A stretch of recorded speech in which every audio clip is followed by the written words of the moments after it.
Irmãos, aqui foi uma noite que o Senhor reuniu com os seus discípulos. E a Bíblia diz que enquanto comiam, então era noite de um jantar. Enquanto comiam, a Bíblia diz que Jesus tomou pão, abençoou, e o que aconteceu? Ele deu aos seus discípulos. E ele diz: comei, isto é meu corpo, que é partido em favor de vós, ou seja, de nós. Nós sabemos, irmãos, que daqui a pouco nós iremos participar da grande Santa Ceia, aonde a gente vai participar de um pão dividido em vários pedaços. Este pão simboliza o corpo de Jesus. Não é o corpo de Jesus, mas simboliza o corpo de Jesus. Amém. Irmãos, tem uma memória muito especial a respeito deste pão.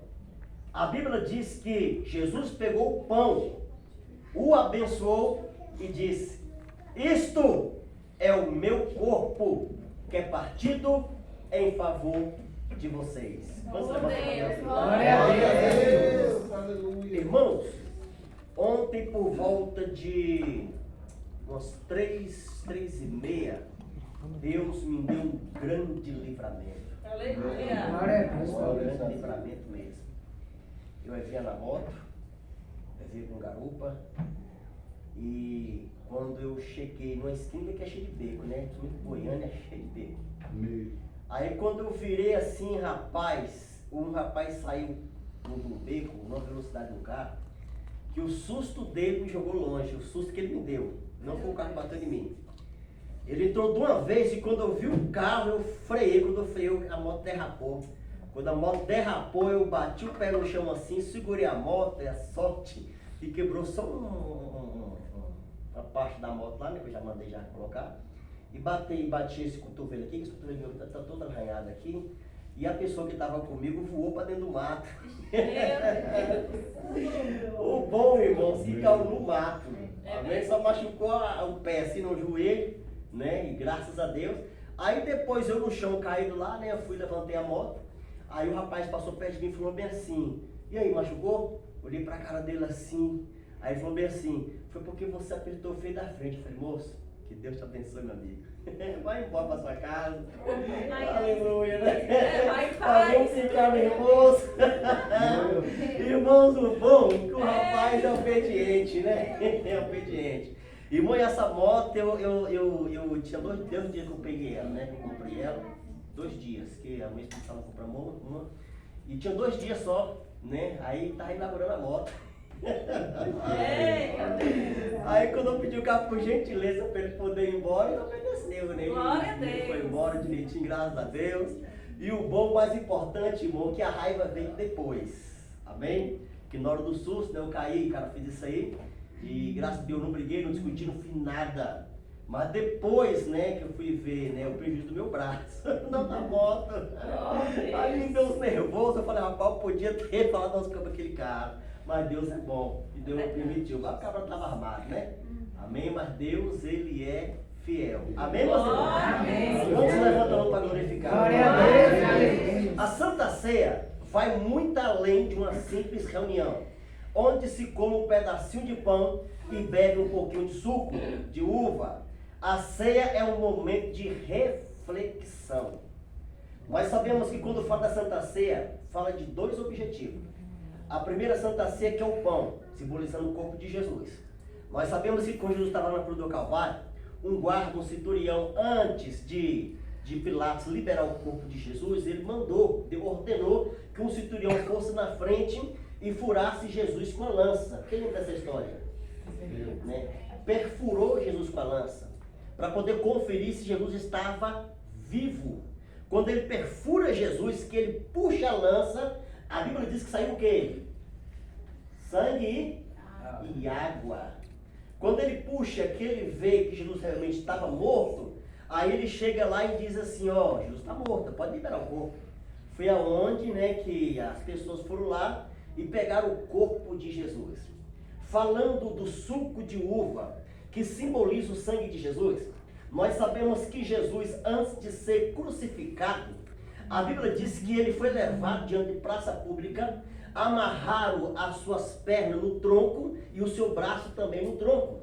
Veio um cabra de lá para cá, um centurião, e deu 47 açoites em Jesus.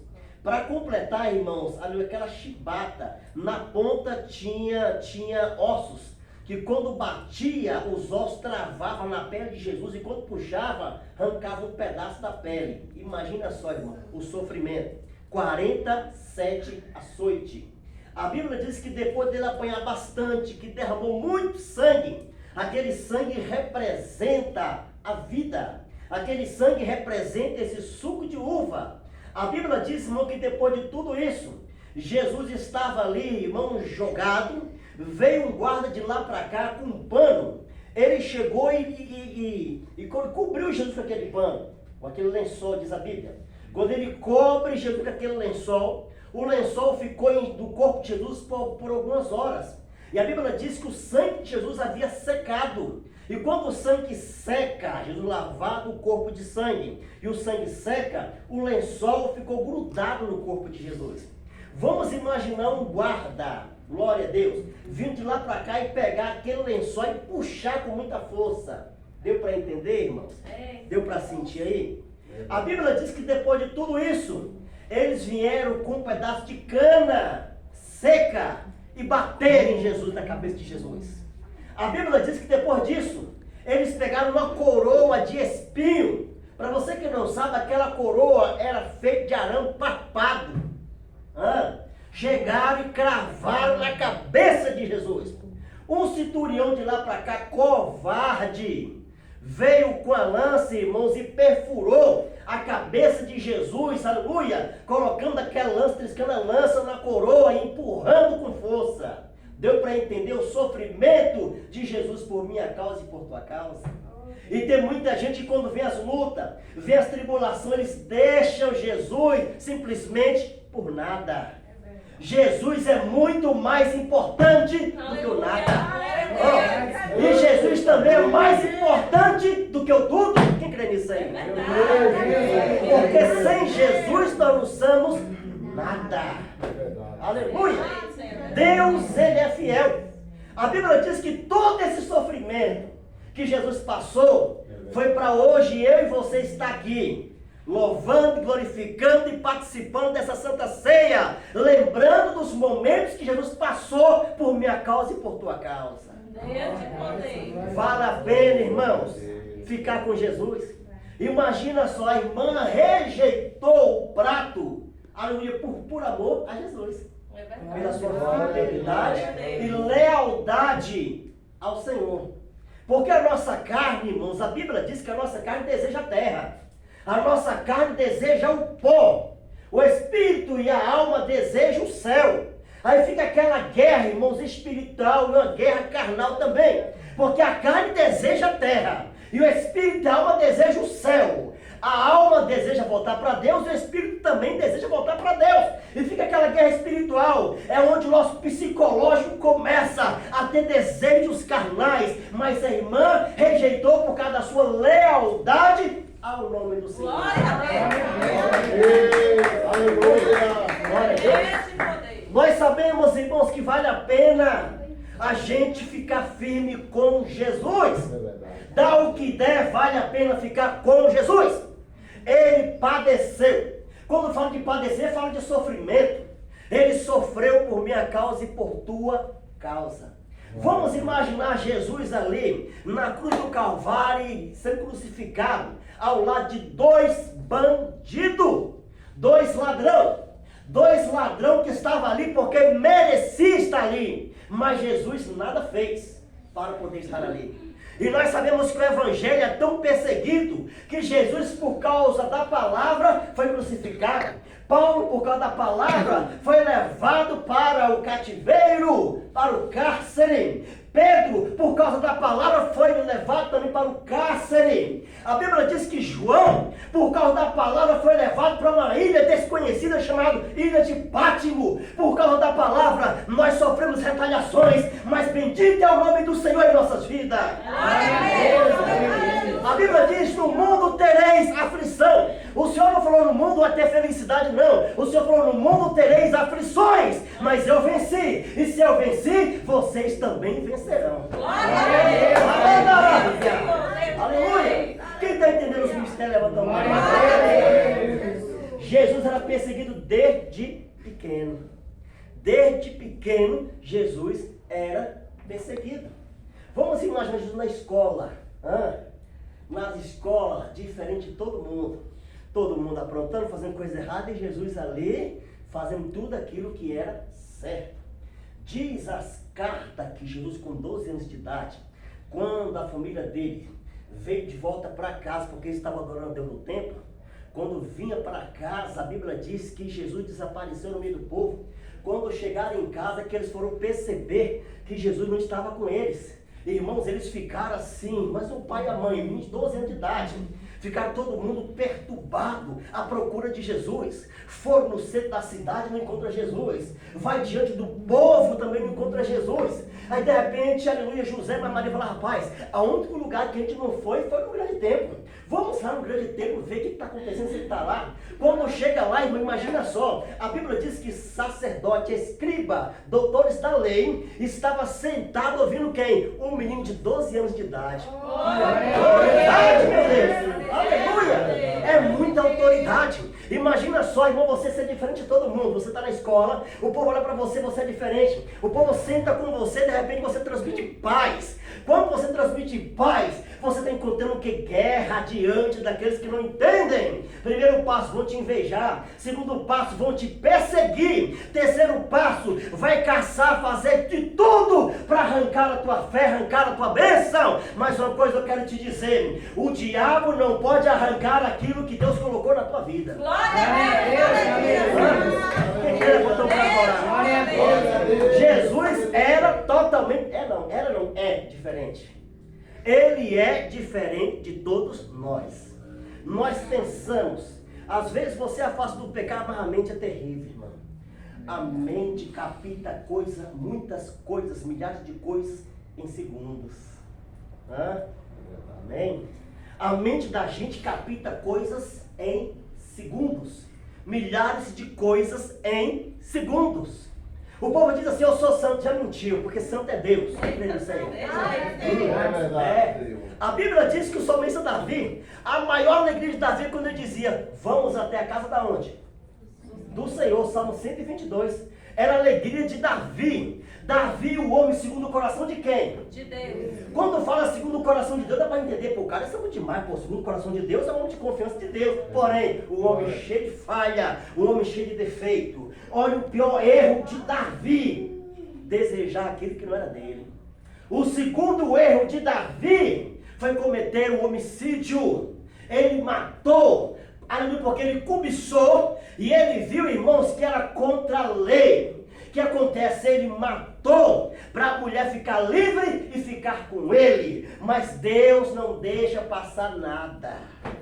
Uma hora Deus chama um acerto de conta, irmãos. Porque Deus, ele é fiel. Nunca perde a batalha. O homem esquece, mas Deus nunca. Ele não esqueceu de você.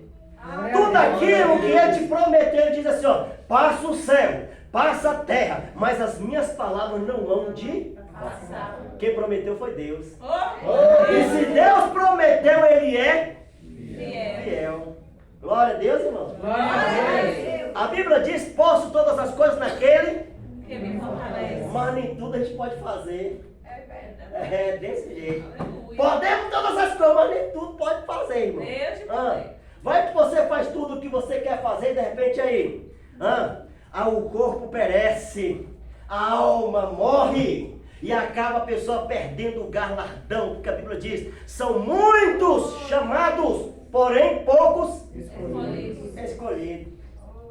Glória a Deus. Glória a Deus. A Bíblia diz que Jesus não fez nadinha para merecer a cruz, mas como a vida dele já tinha uma história que não poderia ser traçada, ele tinha que passar por aquele caminho, não tinha para onde correr. Tem pessoas que no nosso meio que está passando uma luta tão grande, mas o que? Deus está permitindo porque não tem para onde correr. Tem que passar pela prova cantando louvor, cabeça erguida, ficar na bênção, porque uma hora passa, ou uma hora passa ou passa. Glória a Deus. Minha mãe já é mais diferente, irmão. Minha mãe falava assim, oh, Deus, Deus mata. Aleluia. Eu sou mais menorzinho, né? Meu Deus Pai, meu Deus Pai. Amém, Jesus, irmão? Porque Deus, Ele é fiel. Jesus foi perseguido por causa da sua sabedoria. Ele era totalmente diferente. Notamos que nos livros da igreja católica, nos diz a história que Jesus vinha de lá para cá, de repente, uma pomba, né? A pomba caiu no chão, morreu, ele chega, coloca a mão na pomba, conversa com a pomba pega, volta a viver, ele solta a pomba sai voando, mostrando que ele é o dono da vida. Lá na macumba, o povo se reverencia perante os santos deles, que são os demônios, mas eles sabem que maior do que os demônios existe um Deus. Quantos levantou para adorar aí? Aleluia! Irmão, eu estava me recordando uma vez fazendo um culto no ar livre, na casa de um irmão, e a casa do irmão era convento dele de macumba.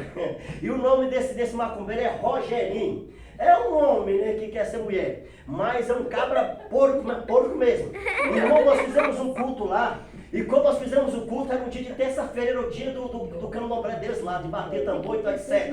E nesse dia nós fizemos o culto e ficaram todos os macumbeiros na porta lá da macumba. Sentaram lá, ficaram contando história lá e ficaram na porta da macumba. Fizemos o culto, orei por revelação, o meu irmão entrou também na revelação, foi coisa tremenda. Ele manifestou, pessoas se converteram ao Senhor há 20 anos atrás. Aí depois de mais 5 anos mais na frente, esse Rogerinho vai na igreja. Ele vai na igreja, confessa Jesus como o Senhor. Aí um dia ele falou assim, Daniel, tu lembra um dia que você fez o culto na casa da irmã lá e estava todo mundo na porta lá do centro? Você nem entendeu. Eu falei, rapaz, não entendi nem não, o que foi aquilo? Ele falou, rapaz, pois é, quando vocês começaram a orar, nós clamamos guia lá, os guias não desceu pra nada. O guia só foi descer depois que o culto acabou. Eu falei, eita, glória a Jesus, aleluia. Irmão, quando ele falou isso, rapaz, eu comecei a fazer assim, o que tá fazendo? Eu falei, eu tô na graça de Jeová. Quem quer levanta a mão pra adorar? Irmão, no meio das provações, te lembra cada coisa que Jesus faz. Meu Deus, amado. Coisa tremenda e sobrenatural. Esse Rogerinho desviou, voltou pro terreiro de Mapu, mas todas as vezes, para a glória de Deus, todas as vezes que eu vou em Minas Gerais, ele vai participar do culto. Toda vez, perdão. Ele vai lá no culto, participa do culto, todas as vezes. E vai lá, pega na minha mão, Rogerinho, o nome dele, irmão. Nós vamos orar para Deus libertar, para Deus transformar, porque Deus fez o homem para casar com mulher. Vamos se levantar para adorar. Jesus nada fez para merecer a cruz, mas o porém que o seu destino estava traçado como o destino de Judas Iscariote. Notamos que Judas Iscariote, presta atenção, que a Bíblia diz que Judas Iscariote se arrependeu, irmãos. Ele se arrependeu tanto que quando ele recebeu as 30 moedas de prata, que ele viu a merda que fez, ele voltou lá para devolver as 30 moedas de prata. Quando ele volta lá, não tem ninguém. Porque o povo que ele ia devolver as 30 moedas de prata, estava trabalhando, irmãos, correndo atrás de Jesus Cristo. Meu Deus. Programando tudo para a crucificação de Jesus. Quando ele chega lá que não vê ninguém, ele joga as moedas no chão e ele corre arrependido, mas porém, o sentimento de culpa é a maior traição do homem. Como apóstolo, o sentimento de culpa começa a jogar seta na mente. Por que eu fiz isso? Ai meu Deus, por que eu fiz isso? Por que eu fiz isso? Olha o que diz Lucas, Atos capítulo número 1. Lucas falou bem assim, que ele correu. Ele caiu em cima de uma espada, que as suas entranhas se espatifaram. Lucas falou de uma forma que dá para entender que ele pulou em cima da lança, mas não foi. Mateus já fala diferente, Lucas e João fala que ele correu para se enforcar. Glória a Deus.